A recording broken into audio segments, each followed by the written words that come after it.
Hello दोस्तों, कैसे हैं आप? स्वागत है आपका मेरे चैनल पर।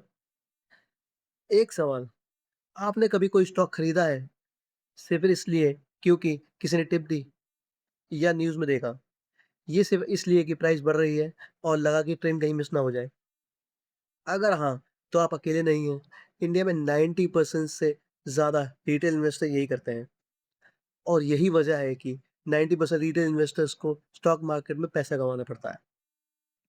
आज का वीडियो उन 10% के बारे में है, जो सही तरीके से एनालाइज़ करते हैं, जो टिप्स पर नहीं, फैक्ट्स पर इन्वेस्ट करते हैं, जो प्राइस पर नहीं देखते, वैल्यू देखते हैं। आज मैं आपको दूँगा एक कंप्लीट 6 स्टेप फ्रेमवर्क, वही फ्रेमवर्क जो प्रोफेशनल एनालिस्ट और फंड मैनेजर यूज़ करते हैं और हम इससे अप्लाई करेंगे लाइव टीसीएस पर। जी हाँ, टाटा कंसल्टेंसी सर्विसेज़, इंडिया की सबसे बड़ी आईटी कंपनी। और वीडियो के एंड में आपके पास होगा एक क्लियर आंसर, टी से आज बाय करना चाहिए या नहीं, नंबर से, लॉजिक से, ना कि गट फीलिंग से। एक इम्पॉर्टेंट बात पहले, ये वीडियो सिर्फ एजुकेशनल पर्पस के लिए है। मैं सेबी रजिस्टर्ड एडवाइजर नहीं हूँ। जो फ्रेमवर्क आज सीखो उसे अपने रिसर्च में यूज़ करो, अपने एडवाइजर से कंसल्ट करो, फिर अपना डिसीजन लो। तो चलिए शुरू करते हैं।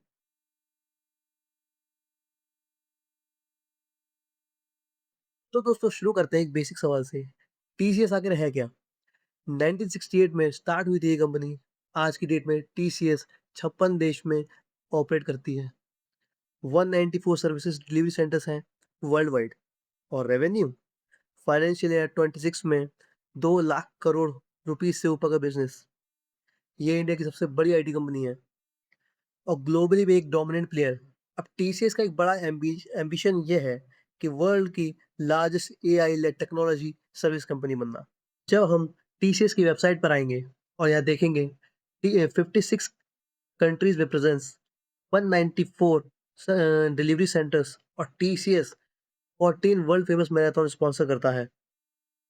TCS New York city marathon, TCS London marathon, ये ग्लोबली एक ट्रस्टेड नेम होने की पहचान है। टीसीएस एक ग्लोबल आईटी सर्विस कंपनी है। सिंपल लैंग्वेज में बड़ी कंपनीज़ जैसे बैंक्स, रिटेलर्स, मैन्युफैक्चरर्स, एयरलाइनर्स, इनके पास खुद के टेक्नोलॉजी डिपार्टमेंट सफिशिएंट नहीं होता। ये कंपनीज़ टीसीएस को हायर करती हैं अपना टेक्नोलॉजिकल काम करने के लिए। टीसीएस 3 चीज़ों से चार्ज करती है। पहला आईटी सर्विसेज़, दूसरा बिज़नेस प्रोसेसेस आउटसोर्सिंग और तीसरा AI services. AI revenue quarter 4 financial 26 में एनालाइज़्ड $2.3 बिलियन हो गया था।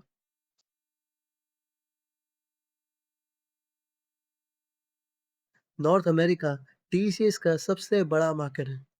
टोटल रेवेन्यू का अप्रॉक्सिमेटली 50% क्वार्टर 4 फाइनेंशियल ईयर 26 में नॉर्थ अमेरिका ने 1.4% quarter on quarter growth deliver की। यूके ने 2.4% और वहीं यूरोप ने 1%।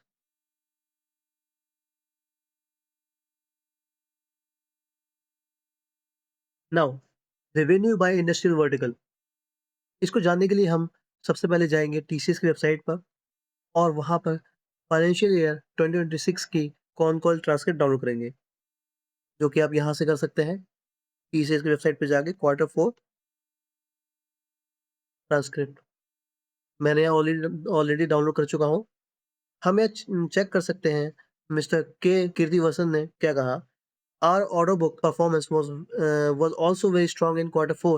$12 billion in TCV, including three mega deal wins from Marks and Spencer, a leader telecom operator in the UK and a leading American healthcare and pharmacy retailer.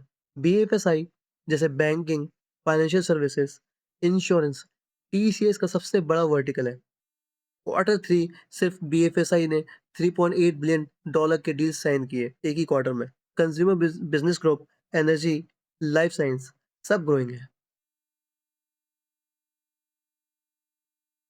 Project challenges and recovery, इसको देखने के लिए हम quarter one con calls पे financial 26 में जाएंगे, जहां पर के कीर्तिवर्धन ने कहा है, we saw cost pressures in our customers causing previously unseen project pauses, referrals and decision delays that resulted in less than expected revenue conversion. आज हम क्वार्टर टू की कॉन कॉल्स में जाते हैं और चेक करते हैं।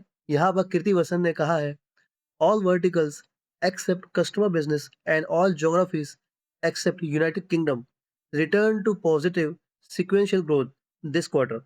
India and emerging markets continue to show strong growth momentum. हम फिर से क्वार्टर फोर की कॉन कॉल्स में जाते हैं। उन्होंने लिखते हैं, we are very pleased to announce third consecutive quarter of sequential growth. We delivered a strong 1.2% sequentially on a constant currency basis. In the backdrop of intensifying geopolitical conflicts and macroeconomic uncertainty, हमने कीर्ति वसन की con calls पढ़ी और ये quarter one से quarter four तक का सफर दिखाता है। क्वार्टर वन में प्रॉब्लम उन्होंने एक्नॉलेज की और क्वार्टर टू में रिकवरी शुरू भी की और क्वार्टर फोर आते आते उनका स्ट्रॉन्ग कमबैक भी हुआ। ये इनके बिजनेस मॉडल की एक रेजिलियंस है। टीसीएस कैसे चार्जेस करता है अपने क्लाइंट से, तो उसके लिए हम जाएंगे क्वार्टर थ्री कॉन कॉल्स में और देखेंगे। आप हाईलाइटेड सेक्शन में देख सकते हैं, our AI services now generate US 1.8 billion dollar in annualised revenue and is growing at 17.3 quarter on quarter in constant currency. TCS long term multi year contracts करता है। ये टीसीएस की सबसे बड़ी स्ट्रेंथ है। फाइनेंशियल ईयर 26 में total 40.7 billion dollar के नए डील्स किए उन्होंने, वो भी पूरे साल में। अब अकेले क्वार्टर फोर में ही उन्होंने 12 billion dollar TCV including 3 mega deals उन्होंने बुक किए। टीसीएस पैसा कमाता है आईटी सर्विसेज से, बीपीओ और एआई सर्विसेज से। लॉन्ग टर्म कॉन्ट्रैक्ट जो अभी मैंने बताया, वो उसके थ्रू 50 प्लस कंट्रीज में और जिसमें नॉर्थ अमेरिका सबसे बड़ा है। क्वार्टर वन में इन्होंने स्लो डाउन किया था, बट क्वार्टर फोर में इन्होंने स्ट्रॉन्ग रिकवरी भी की। ये इनका बिजनेस मॉडल का रेजिलिएंट है।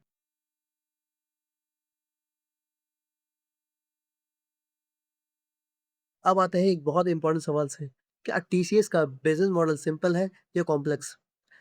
3 सवालों का टेस्ट। पहला, क्या मैं एक सेंटेंस में बता सकता हूँ ये कंपनी क्या करती है? टीसीएस के लिए हाँ, टीसीएस बड़ी ग्लोबल कंपनीज में का टेक्नोलॉजिकल काम करती है, लॉन्ग टर्म कॉन्ट्रैक्ट्स पर, बस एक सेंटेंस में। दूसरा, क्या मुझे सारे रेवेन्यू स्ट्रीम्स समझ आते हैं? IT services, BPO, AI services, कोई हिडन फाइनेंशियल प्रोडक्ट नहीं है इनका। क्या आप कंफ्यूज्ड हैं? नहीं। वॉरेन बफेट का रूल है, never invest in a business you can not understand. TCS ये पास करता है।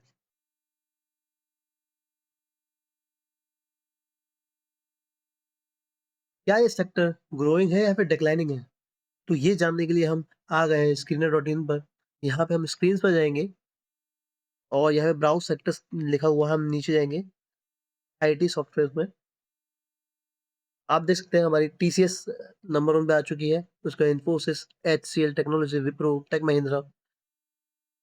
आप यहाँ पे देख सकते हैं year on year quarterly profit growth, ठीक, sales latest quarter, year on year quarterly sales growth. तो इसको देख के ऐसा लगता है कि हाँ, इस सेक्टर तो ग्रोइंग है। तो आईटी सेक्टर में TCS, Infosys, HCL consistently grow कर रहे हैं। सेक्टर ग्रोइंग है इसका मतलब लॉन्ग टर्म में। अब हम चलते हैं क्वार्टर थ्री की कॉन कॉल्स में और देखते हैं। यहाँ कीर्ति वसन ने कहा था, based on client conversation, strong deal momentum, and the leadership we are gaining in AI, we are confident of a good calendar year 2026। यानी कि सीईओ यहाँ पर खुद कॉन्फिडेंट है कैलेंडर ईयर 2026 के बारे में।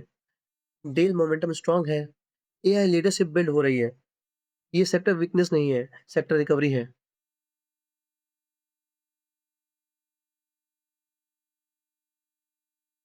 क्या इंडियन गवर्नमेंट आईटी सेक्टर को सपोर्ट करती है? Ministry of electronics and information technology का टोटल बजट 21,632 करोड़। सेमीकंडक्टर्स के लिए ये 8,000 करोड़ है। इंडियन एआई मिशन के लिए 1,000 करोड़। डिजिटल इंडिया प्रोग्राम के लिए ये 4,741 करोड़ है। लेकिन डायरेक्टली आईटी सर्विस कंपनीज जैसे टीसीएस, इन्फोसिस टाइप के लिए सिर्फ 90 करोड़ है। लेकिन IT service companies government contract से नहीं चलती, एंड प्राइवेट एंटरप्राइज क्लाइंट से चलती हैं। गवर्नमेंट सपोर्ट यहाँ इनडायरेक्टली जरूर है, पर डायरेक्ट नहीं।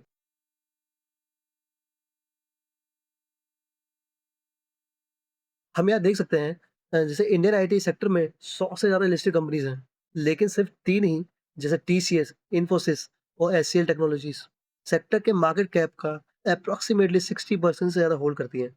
इसको ओलिगोपोली कहा जाता है। कीर्ति वासन ने कहा, "the number of accounts were where we generate more than $100 million annually increase by 4 quarter on quarter, bringing the total to 66" means 66 clients $100 million से ज़्यादा एनुअली। ये एक मॉड है टीसीएस का। कोई छोटी कंपनी ये स्केल मैच ही नहीं कर सकती।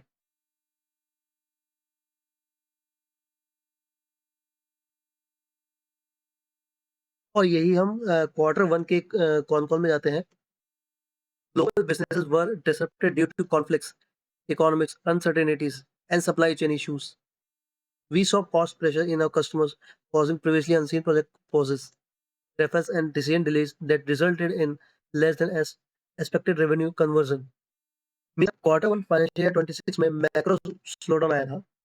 TCS revenue decline 3.1% year on year. ये साइक्लिकल का लाइव एग्जांपल है, लेकिन क्वार्टर 4 में रिकवरी भी आ गई, जिससे 1.2 सीक्वेंशियल ग्रोथ आई। लेकिन लॉन्ग टर्म कॉन्टेक्स्ट स्टेबिलिटी दे देते हैं यहाँ पे।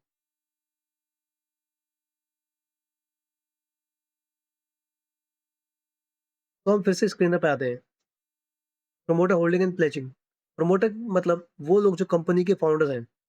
टीसीएस के केस में Tata and Sons, simple logic, अगर प्रोमोटर्स खुद कंपनी में अपना पैसा लगाए रखते हैं तो उन्हें कंपनी का फ्यूचर अच्छा दिखता है। टाटा सन्स की होल्डिंग अप्रोक्सीमेटली 72% है। आप यहाँ पे क्लियरली देख सकते हैं। ये कंसिस्टेंटली स्टेबल है, कोई सिग्निफिकेंट सेलिंग नहीं। प्रोमोटर प्लेजिंग के लिए हम टिcker टेप डॉट इन का यूज़ करेंगे। यहाँ पे हम टीसीएस टाइप करेंगे और लास्ट में आके देखेंगे हम प्लेजिंग नियरली यहाँ पे ज़ीरो है, प्रैक्टिकली ज़ीरो मतलब टाटा सन्स को अपने शेयर्स को कोलैटरल रखने की ज़रूरत नहीं है। कंपनी इतना कैश जनरेट करती है, एक टेंजेस मार्जिन कॉल एक्सपायर का कोई रिस्क भी नहीं है।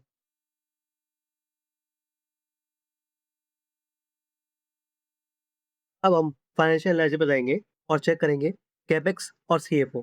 सीएफओ मार्च 2017 में इसका था 20,115 crore, you can see here, और ये बढ़कर मार्च 2026 में 37,456 करोड़ हो गए। ये यानी कि ऑलमोस्ट डबल के बराबर। वहीं अगर हम बात करें फिक्स्ड एसेट परचेज़ की, तो वो था मार्च 2017 में 2,949 करोड़ का, और वही अगर हम मार्च 2026 में देखें, तो ये लगभग सिमिलर है। एक कैपेक्स जो है वो ऑलमोस्ट सेम है। अगर हम इसका रेशियो देखें कैपेक्स डिवाइडेड बाय सीएफओ, मार्च 2017 में ये जाता है 14.7% और 2026 में ये रह जाता है 7.1%। और अगर हम इनका एफसीएफ निकालें, यानी कि cash from operating activities minus fixed asset purchased, तो ये आएगा 17,186 करोड़। और अगर हम 2026 की बात करें, ये आपका निकला है 34,782 करोड़। एक भी साल हमने देखा ये नेगेटिव नहीं आ रहा है। और हम देखेंगे इससे अब सीधा आरओई, तो उसके लिए हमें रेशियो एनालिसिस में आना होगा। आप यहाँ देख सकते हैं रिटर्न ऑन इक्विटी, मार्च 2017 में ये था 25.68%, 2018 में 26.12, और ऐसे करते-करते ये पहुँचा 2026 में 46.23%, मतलब 25% से लेकर 47% तक लगातार इम्प्रूविंग। अब वहीं हम बात करें अर्निंग पर शेयर्स की, तो हम देख सकते हैं 2017 में 56.17, 18 में 58.08, ऐसे करते-करते मार्च 2026 तक 137.03। और वहीं हम देखें डिविडेंड पे आउट रेशियो, ये आया 41.82, 42.94, और कुछ ईयर्स में 101% से भी ऊपर चला गया। अब हम जाएँगे क्वार्टर 3 की कॉन कॉल्स में, लाइन को कोट करेंगे। Our capital allocation policy remains unchanged, i.e., to give some substantial free cash flow back to shareholders. The board has recommended an interim dividend of 11 rupees per share and a special dividend of 46 rupees per share. CFO खुद बोल रहा है, capital allocation policy unchanged है। Shareholders को substantial free cash flow वापस देंगे। ये management commitment है, सिर्फ नंबर्स नहीं।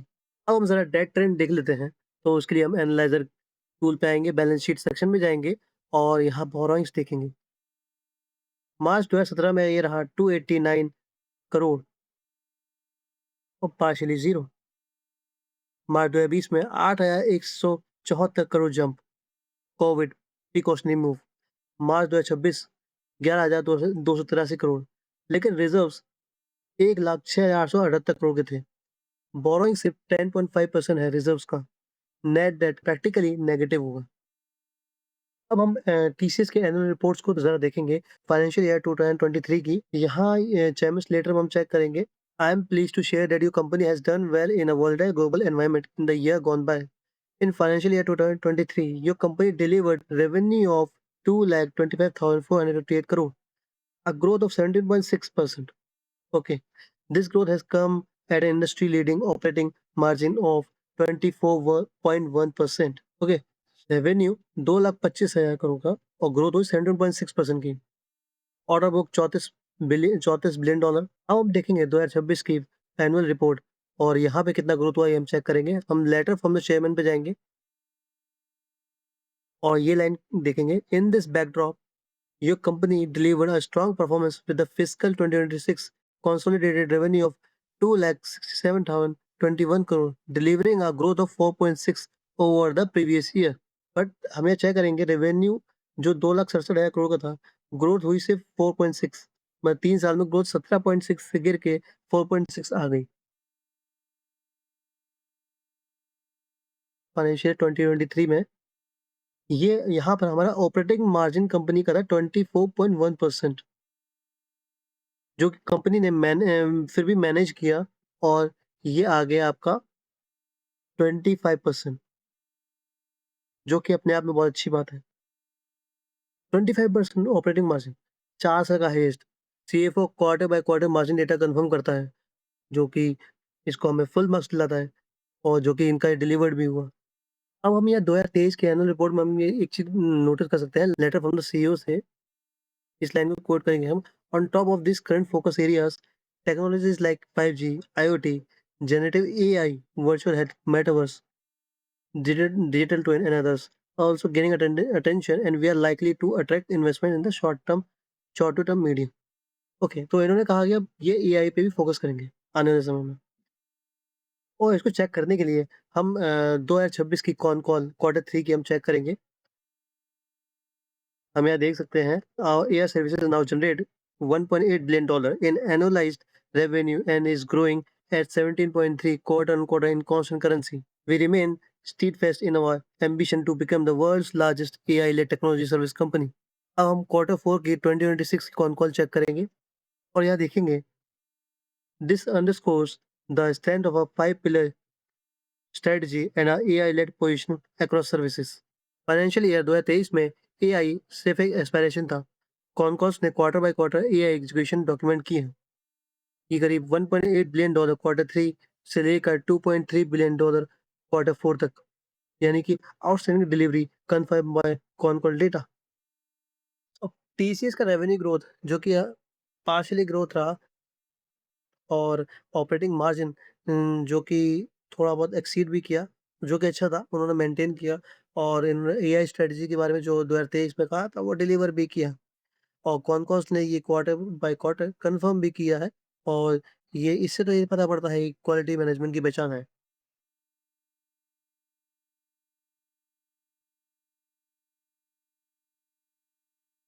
अब फाइनेंशियल हेल्थ चेक। अब आते हैं फाइनेंशियल एनालाइज़र के इनकम स्टेटमेंट में। यहाँ हम देख सकते हैं जो कि इनकम स्टेटमेंट में रेवेन्यू है 1,17,966 करोड़ मार्च 2017 में था। वही बढ़ के आया है मार्च में, सॉरी, 2,67,021 करोड़। और वही हम क्वार्टर 4 की कॉन कॉल्स को अगर खंगालेंगे तो यहाँ हमें दिखता है नॉर्थ अमेरिका ने ग्रो किया 1.4% क्वार्टर ऑन क्वार्टर, यूके ने ग्रो किया 2.4% quarter on quarter and Europe growing 1.0 quarter on quarter. Financial year 2026 में रेवेन्यू ग्रोथ आईएनआर में 4.58%, लेकिन कांस्टेंट करेंसी में एक्चुअली गिरा 2.4%। ये प्योर रूपी कमजोर होने की वजह से ग्रोथ दिखी। ये एक तरह का येलो फ्लैग है। तो हम चेक करेंगे पहले हम नेट प्रॉफिट मार्जिन जो कि है 18.57%, which is this net profit margin you can check March 2026 18.57%। अब हम देखेंगे एबिटा मार्जिन जो कि रहा 27.11% और ऑपरेटिंग मार्जिन यानी कि ईबीआईटी जो रहा 25%। रेवेन्यू स्लो हुआ लेकिन मार्जिन्स इंप्रूव हुए, जो कि एक एक्सीलेंट कॉस्ट डिसिप्लिन रहा। अब हम एफसीएफएफ सेक्शन में जाएँगे और चेक करेंगे कैश फ्रॉम ऑपरेशंस जो कि मार्च 2017 में 25,223 करोड़ था, जो कि बढ़ के हो गया 52,000 करोड़। और अब हम क्वार्टर 3 की कॉन कॉल्स चेक करेंगे। अब हम यहाँ पे कोट करेंगे net cash cash from operation was $1.6 billion which is 130.4% of net income. Free cash flow were at $1.4 billion and invested funds at the end of the period stood at $7.1 billion. CFO 130.4% of net income. मतलब company अपनी reported earning से ज़्यादा actual cash generate कर रही है। ये एक excellent earning quality है। प्रॉफिट यानी कि यहाँ पे रियल है, अकाउंटिंग से इन्फ्लेट नहीं किए गए हैं।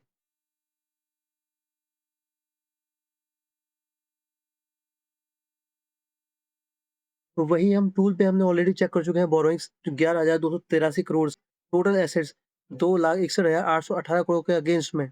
अगर डेट बाय इक्विटी हम देखें जो कि होता है 0.11 टाइम्स, यानी कि प्रैक्टिकली ये एक डेट फ्री है। अब हम फिर से एफसीएफएफ में जाएँगे और चेक करेंगे। यहाँ हमने देख सकते हैं ये है 48,939 करोड़। एफसीएफएफ मार्जिन जो कि हम देख सकते हैं वो 18.33%। रेवेन्यू का ऑलमोस्ट 1/5। 10 साल पहले 23,294 करोड़। क्लियरली देख सकते हैं ये एक 10 साल में यानी एक डिकेड में पूरा डबल हो चुका है। अब इसी टूल में हम चेक करेंगे रेशियो एनालिसिस में डेटा डेज़ जो कि 2017 में 70.2 डेज़ का था, जो कि बढ़कर हो गया है 93.6 डेज़। और उसी को चेक करने के लिए हम अपने फाइनेंशियल ईयर 2026 की क्वार्टर 3 की कॉन चेक करेंगे। और यहाँ पर भी क्लियर लिखा हुआ है accounts receivable was at 76 days outstanding in dollar terms. Data date 93.6 पे आ गया। 10 साल में सबसे ज़्यादा। फाइनेंशियल ईयर 2017 में 70.2 डेज़ था। क्लाइंट से पैसा कलेक्ट होने में ज़्यादा टाइम लग रहा है। अगर ये ट्रेंड कंटिन्यू करें तो सीरियस कंसर्न बन सकता है। ये एक येलो फ्लैग है कंपनी के लिए। ओके, अब हम चलते हैं पियोट्रोस के एफ स्कोर में। ये ऐसा एनालाइज़र है जो कि 9 पॉइंट्स को कवर करता है। जैसे आप यहाँ देख सकते हैं आरओए, सीएफओ, आरओए इम्प्रूव है कि नहीं, earnings quality, debt by equity, no equity dilution, current ratio improving, gross margin, asset turnover. ये 9 के 9 पॉइंट्स कंपेयर करता है और उसमें देखता है ये कोई भी स्टॉक पास है या फेल।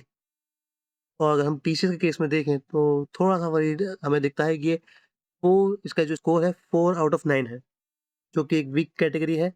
प्राइमरीली क्योंकि डी फॉल नहीं हुआ, करंट रेशियो जो होता है वो इम्प्रूव नहीं हुआ और अर्निंग्स क्वालिटी फ्लैग है। ये इग्नोर करने लायक तो नहीं है। Now valuation. तो वैल्यूएशन में सबसे पहले हम देखेंगे पीई को कंपैरिज़न करेंगे इंडस्ट्री के एवरेज से।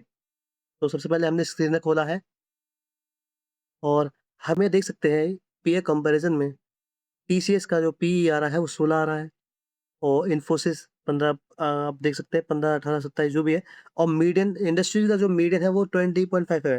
मतलब हमारा टीसीएस का जो पीई के हिसाब से अगर हम देखें तो हमें एक डिस्काउंटेड वैल्यू में मिल रहा है हमें। और वही हम और हमारी आरओई जो थी हमने चेक करी थी 46% पे थी, मार्जिन हमारा 18.5% पे भी था और देखा जाए तो डेट टू इक्विटी भी हमारा अप्रॉक्सिमेटली 0 ही था। तो हम इसको भी कंसीडर कर सकते हैं। तो ये कंपनी के लिए अच्छी बात है, अच्छी न्यूज़ है। नाउ ईवी बाय एबिट हम पहले ही चेक कर लेते हैं ईवी बाय एबिट क्या चल रहा है। टीसीएस का 11, 11, 12, 12, 19, 15, 3 और मीडियन चल रहा है 14.15। ओके, अगर हम फिर से दोबारा देखें तो जो वैल्यूएशन जो है इसका डिस्काउंट बेस दिखा रहा है और इसका पॉजिटिव इंटरप्रिटेशन ये हो सकता है कि टीसीएस को अंडर वैल्यूड है। तो ये अच्छी खबर हो सकती है, इग्नोर भी हो सकता है और टेम्परेरी वीक सेंटीमेंट भी हो सकते हैं।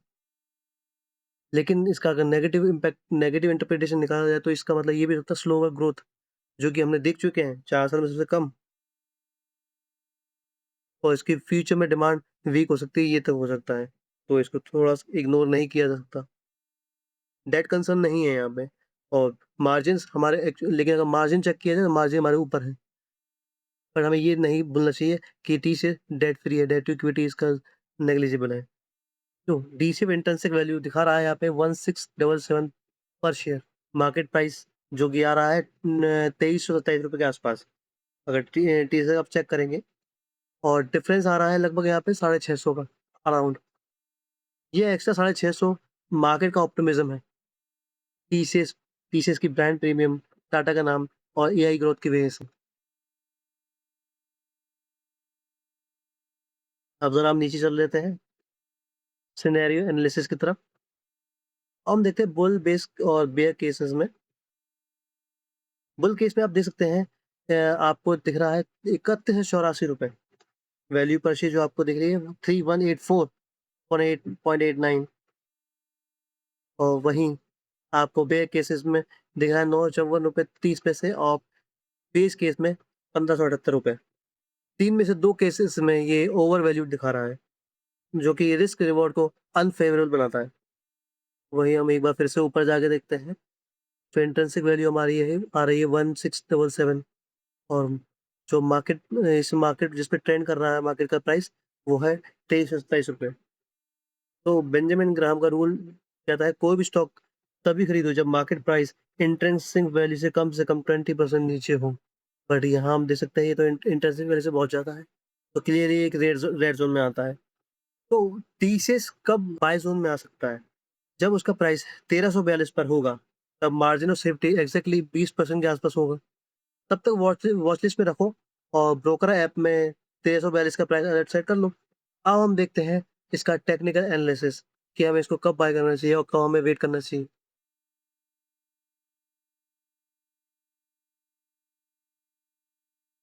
तो अब हम देखते हैं टेक्निकल एनालिसिस, वो भी टीसीएस का। तो मैंने चार्ट खोल के रख लिया है ट्रेडिंग व्यू पर। आप देख सकते हैं मैंने डे चार्ट लगाया हुआ है और 200 और 200 का एसएमए भी लगाया हुआ है। आप क्लियरली वॉच कर सकते हैं। तो अभी जो प्राइस चल रहा है टीसीएस का ₹2308 का। अब इसके कब बाय करना चाहिए? ठीक है, सबसे पहले तो हम ये देखते हैं सपोर्ट और रेजिस्टेंस क्या हो सकते हैं। हुँ, अगर हम फाइनली हम गौर कर सकें, तो ये लगभग इसका रेजिस्टेंस बन जाता है 2900 और 3000 के आसपास तो इनको मार्क कर लेंगे हम। दूसरा अब इसका सपोर्ट क्या बन रहा है? आप सपोर्ट देखा जाए तो हम इस लाइन को ले सकते हैं, सपोर्ट के रूप में हम इस लाइन को भी ले सकते हैं। पर क्या फ़ायदा इस सपोर्ट को तोड़ के नीचे भी जा सकता है। ओके, तो हम देखते हैं हम ऑलरेडी हमारा ये ओवर वैल्यू चल रहा है टीसीएस ₹2308 ज़्यादा है और हमारा इंट्रिंसिक वैल्यू जो हमने फाइंड करी थी, देखी थी, वो लगभग आ रही थी 1300 के आसपास की, अराउंड ये 1300 1325 ये चल रहा था प्राइस। अब हम बैठे हैं ₹2308 पे। यहाँ पे इसका रेजिस्टेंस है। इसको अगर ये इसके बाद मार्केट कंडीशन अच्छी होती है टाटा की तरफ से, तो ये ऊपर जाएगा और इस रेजिस्टेंस को जैसे तोड़ा इसने, फिर इसके ऊपर जाने की उम्मीद है आपको लगभग 44%। लेकिन अभी नहीं जाएगा, अगर हुआ तो ये नवंबर 2027 तक जा सकता है। और अगर ये इसने नीचे आना शुरू किया तो अपना इसका मेजर सपोर्ट ये है, तब इसकी प्राइस फेयर वैल्यू में आ जाएगी। दूसरा हम एक और इंडिकेटर लगाते हैं, सॉरी पहले चैनल यूज़ करते हैं।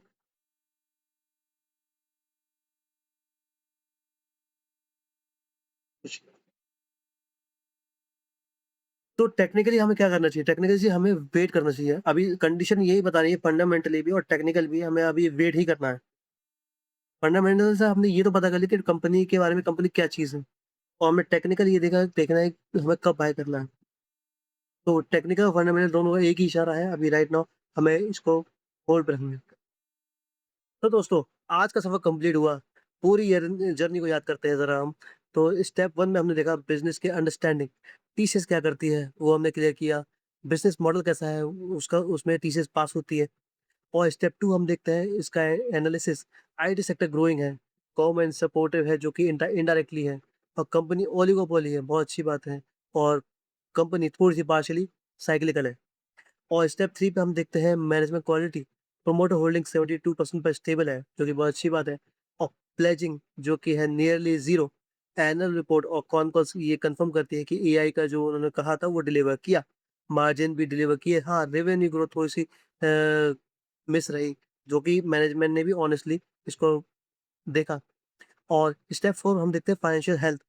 Net margin 18.57, exceptional ROI ROE 46%, debt zero है और एफसीएफआई 48,939 करोड़ और जो सीएफओ है 130.4% था नेट इनकम का, जो कि एक्सीलेंट क्वालिटी अर्निंग्स।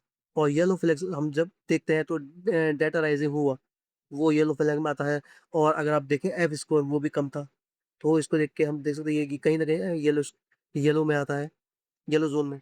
और अगर हम वैल्यूएशन की बात करें, तो डी सेव इंटरेस्टिंग हमने देखा, मार्केट प्राइस देखा और मार्जिन ऑफ सेफ्टी हमने देखा। मार्जिन ऑफ सेफ्टी अभी रेड ज़ोन मेरे अकॉर्डिंग ये रेड ज़ोन है 27.93 और मार्केट प्राइस जो अभी ₹23-27 ऑलरेडी बढ़ा हुआ चल रहा है, जो कि 1300 या 1600 के आस-पास होना चाहिए।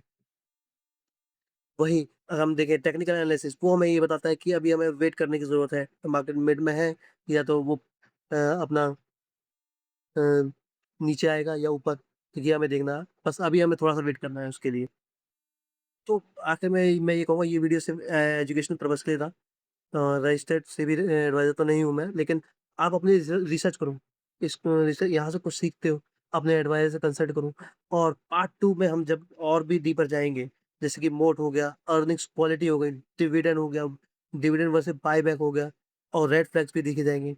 टीसीएस पे ही हम सेम स्टॉक डीपर एनालिसिस करेंगे। पार्ट 2 अगले हफ्ते वेडनेसडे 8 बजे आपको मिल जाएगा। तो दोस्तों अगर ये वीडियो आपको काम की लगी तो लाइक करो, शेयर करो, सब्सक्राइब करो, बेल आइकन दबाओ। अपने दोस्तों को भी जो और स्टॉक मार्केट में पैसा लगाना है, लेकिन एनालाइज़ करके। मिलते हैं पार्ट 2 में, तब तक के लिए इन्वेस्ट वाइज़ली नॉट इमोशनली।